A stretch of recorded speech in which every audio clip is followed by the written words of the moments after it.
یہ ریاض احمد یہ ویلڈنگ کا کاریگر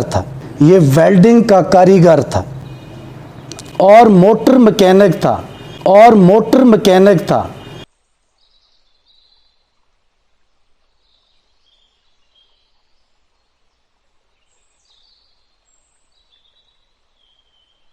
لوگوں کو مختلف ہلکے پھلکے گمراہ کرنے کے لیے وظائف بتاتا تھا کہ ایسے کرو اس مشکلوں سے نکلیں گے۔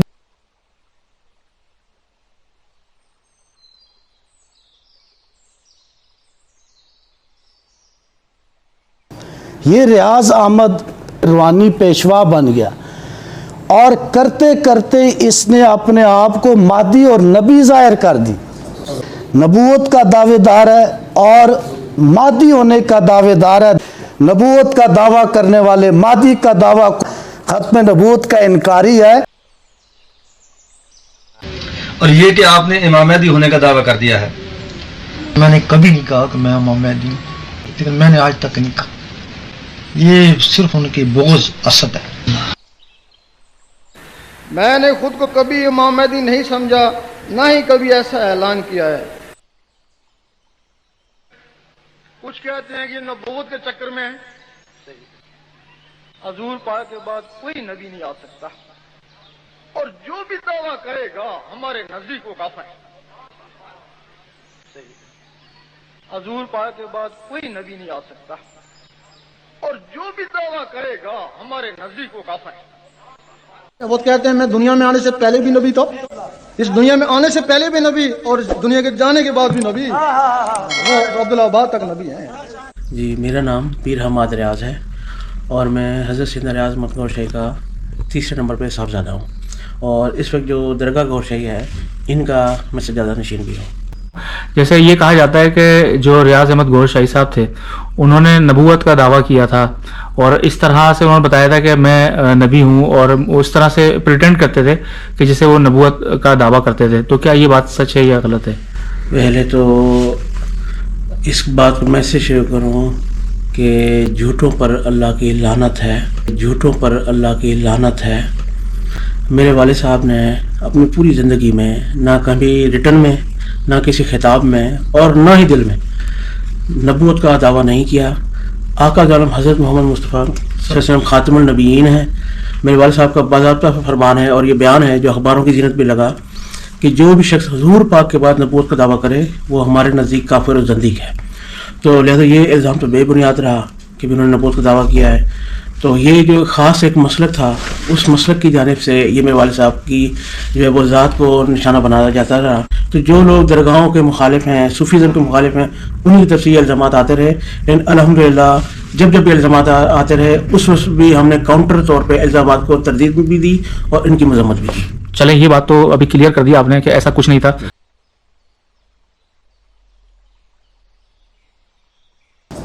بالآخر یہ خود اپنی کتاب میں لکھتا ہے کہ امریکہ سے $1 بلین مجھے امداد ملی۔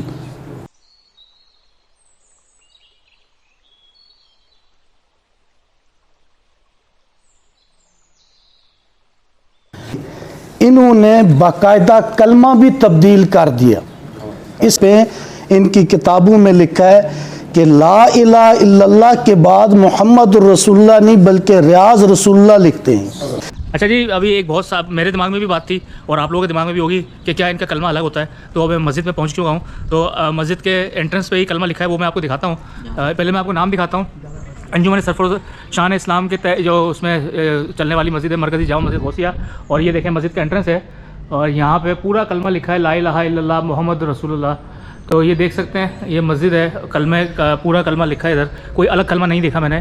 اور اس کلمے کے حوالے سے میں پوچھ بھی لیتا ہوں بھائی سے۔ اچھا، آپ مجھے بتائیں کہ کیا کلمہ وغیرہ تو الگ نہیں ہے؟ کلمہ تو میں نے دیکھا ہے کہ دیکھا ہے لا الہ الا اللہ محمد رسول اللہ۔ آپ ظاہر ایمان ہے، آپ صلی اللہ علیہ وسلم پہ آخری نبی ہمارے تھے وہ، بالکل۔ اس کے علاوہ کوئی نبوت کا دعویٰ کرتا ہے وہ کافر و زندیق ہے ہماری نظر میں۔ بالکل ٹھیک ہے، بالکل ٹھیک ہے جی۔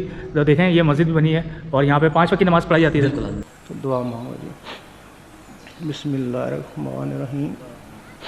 لا الہ الا اللہ محمد رسول اللہ لا الہ الا اللہ محمد رسول اللہ لا الہ الا اللہ محمد رسول اللہ یا الہی رحم کن بر ماہما اعوذ باللہ من الشیطان الرجیم بسم اللہ الرحمن الرحیم افضل ذکر کلمہ طیب لا الہ الا اللہ لا الہ الا اللہ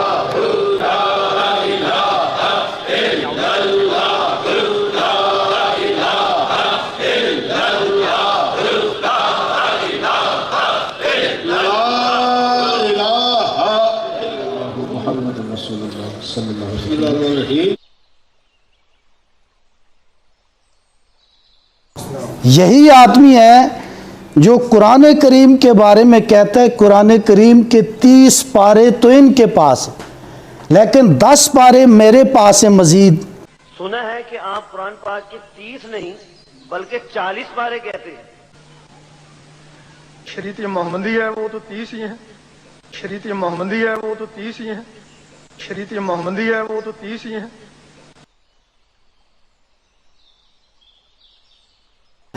اور ابتدائی طور پر یہ کہتے ہیں کہ بھائی ہم آپ کو ذکر سکھاتے ہیں. چھوڑے نماز روزہ زکوٰۃ آج آئیں ہم آپ کو ذکر سکھاتے ہیں. اللہ تعالیٰ فرماتا ہے کہ نماز جماعت سے پڑھ کہ نماز جماعت سے پڑھ کہ نماز جماعت سے پڑھ. اور دوسری بات کے لیے فرماتا ہے تو جانے میں جانوں اس کو بھی خبر نہ ہو. وہ قلب کی عبادت ہے. وہ قلب کی عبادت ہے.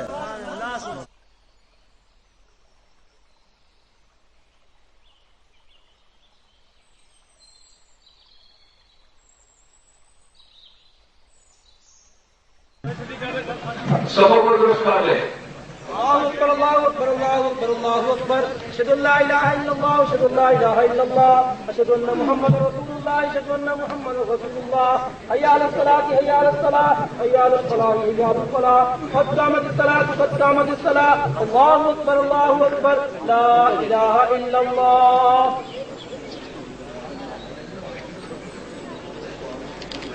اللہ اکبر. اللہ اکبر. اشہد ان محمد رسول اللہ اشہد ان محمد رسول اللہ.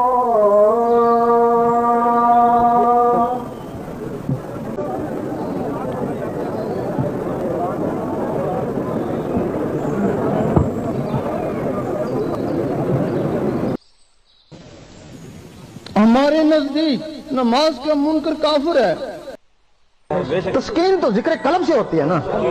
خبردار دلوں کو اطمینان اللہ کے ذکر سے ہے نا.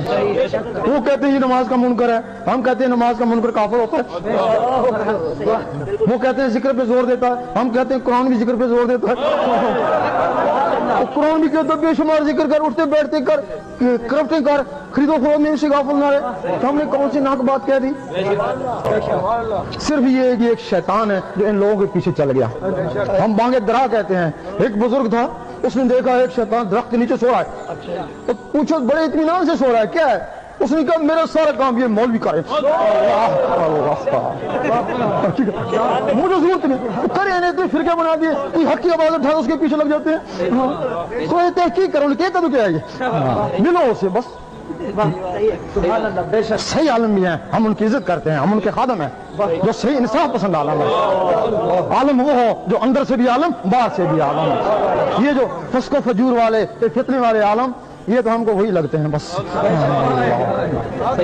اگر ان عالموں کے اندر اللہ علیہ چلو جائے یقین کرو یہ نور اللہ نور ہے اللہ. پھر انہی کے لیے حضور پاک فرماتے ہیں یہ بنی اسرائیل کی نبیوں کی مان ہے.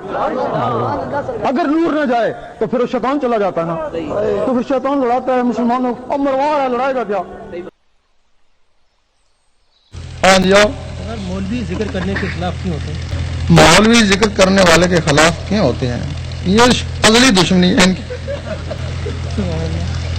جو بھی درویش آئے مولوی نے ان کے اوپر فتوے لگائے. غوث پاک کو بھی انہوں نے نہیں چھوڑا. حضرت امام حسین رضی اللہ تعالیٰ کی جو شہادت کا سبب ہے یہ انہی کے فتوے ہیں نا. انہی کے فتوے نے ان کی شہادت کا سبب. یہ دین اسلام کے دو پر ہیں، ظاہر اور باطن، شریعت اور طریقت، دل اور زبان۔ اب شیطان کیا کرتا ہے، وہ شریعت والوں کو روکتا ہے کہ تو نے نماز پڑھ لی، یہ بھی تو ذکر ہے نا، وہ ان کو روک دیتا ہے ذکر سے، اور ذکر والوں کو کہتا ہے کہ تو نے ذکر کر لیا، نماز میں کیا رکھا ہے۔ ان کو نماز سے روکتا ہے، ان کو ذکر سے روکتا ہے۔ رب کو تو انہوں نے پایا جنہوں نے نمازیں بھی پڑھی اور ذکر بھی کیا، جنہوں نے زبانوں کو بھی پاک کیا اور دلوں کو بھی صاف کیا۔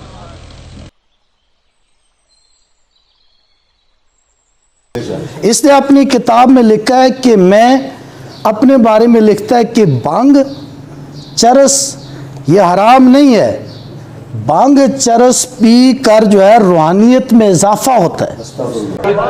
وہ کہتے ہی کہتے ہیں نشے جائز ہیں، ہم تو نشہ سگریٹ کو بھی حرام سمجھتے ہیں۔ کوئی گواہ نہیں ہوگا جو ہم کو کبھی کہے کس نے ہمارے سامنے سگریٹ بھی پیا ہو، جب ہم سگریٹ کو حرام سمجھیں، باقی نشے اس سے بھی ہماری نظر میں بدتر ہے نا۔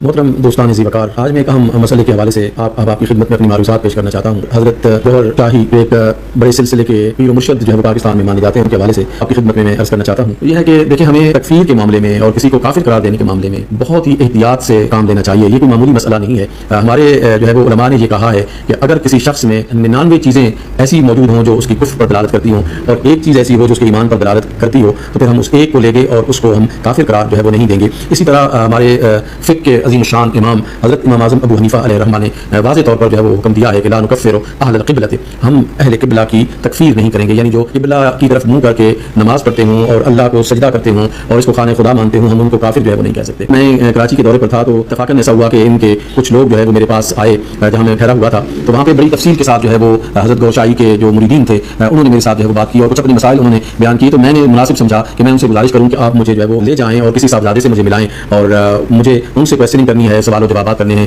تو انہوں نے مجھے کہا کہ چلیں ہم آپ کو لے جاتے ہیں۔ تو پھر ہم دوسرے دن جو ہے وہ دربار میں گئے۔ کوٹری ایک جو ہے بڑا علاقہ ہے حیدرآباد کے قریب، وہاں پر ایک بڑی پہاڑی پر جو ہے وہ یہ آستانہ موجود ہے، تو ہم وہاں پہ گئے اور ہم نے جو سجادہ نشین ہیں اس دربار کے محترم جناب حماد سائیں ان سے ملاقات کی اور ہمارے جو سوالات تھے ان سوالات کو انہوں نے بہت ہی ٹھنڈے دل سے سنا اور پھر اس کے بعد جو ہے وہ ان سوالات کے جواب بھی دیے اور بہت اچھے طریقے سے اطمینان کے ساتھ جو ہے وہ جواب دیا، اور انہوں نے اپنی خانقاہ کے اور اپنے والد گرامی کی جو ہے وہ نظریات اور عقائد تھے اور ان پر جو اٹھنے والے الزامات تھے ان کا بہت ہی تسلی اور تشفی سے جو ہے وہ جواب دیا۔ ہمیں قبلہ حماد سائیں نے یہ کہا کہ میرے والد گرامی حضرت گوہر شاہی جو ہے وہ اللہ کی وحدانیت پر کامل یقین رکھتے تھے۔ پھر انہوں نے کہا کہ میرے والد گرامی سرکار دو عالم نور مجسم صلی اللہ علیہ وآلہ وسلم کے خاتم النبیین اور خاتم الرسل ہونے پر کامل یقین رکھتے تھے اور آپ کے بعد نبوت کے کسی بھی قسم کے دعوے دار کو کافر اور مرتد قرار دیتے تھے۔ یعنی ایک تو انہوں نے عقیدہ توحید اپنے والد گرامی کی طرف سے بیان کیا، پھر دوسرا جو ہے وہ عقیدہ رسالت کو جو ہے وہ بیان کیا، عقیدہ ختم نبوت کو بیان کیا، اور انہوں نے کہا کہ میرے والد گرامی جو ہے وہ کسی بھی قسم کا نبوت کا دعویٰ کرنے والے کو کافر اور زندیق اور مرتد جو ہے وہ قرار دیتے تھے۔ اور میں نے جب امام مہدی علیہ السلام کے حوالے سے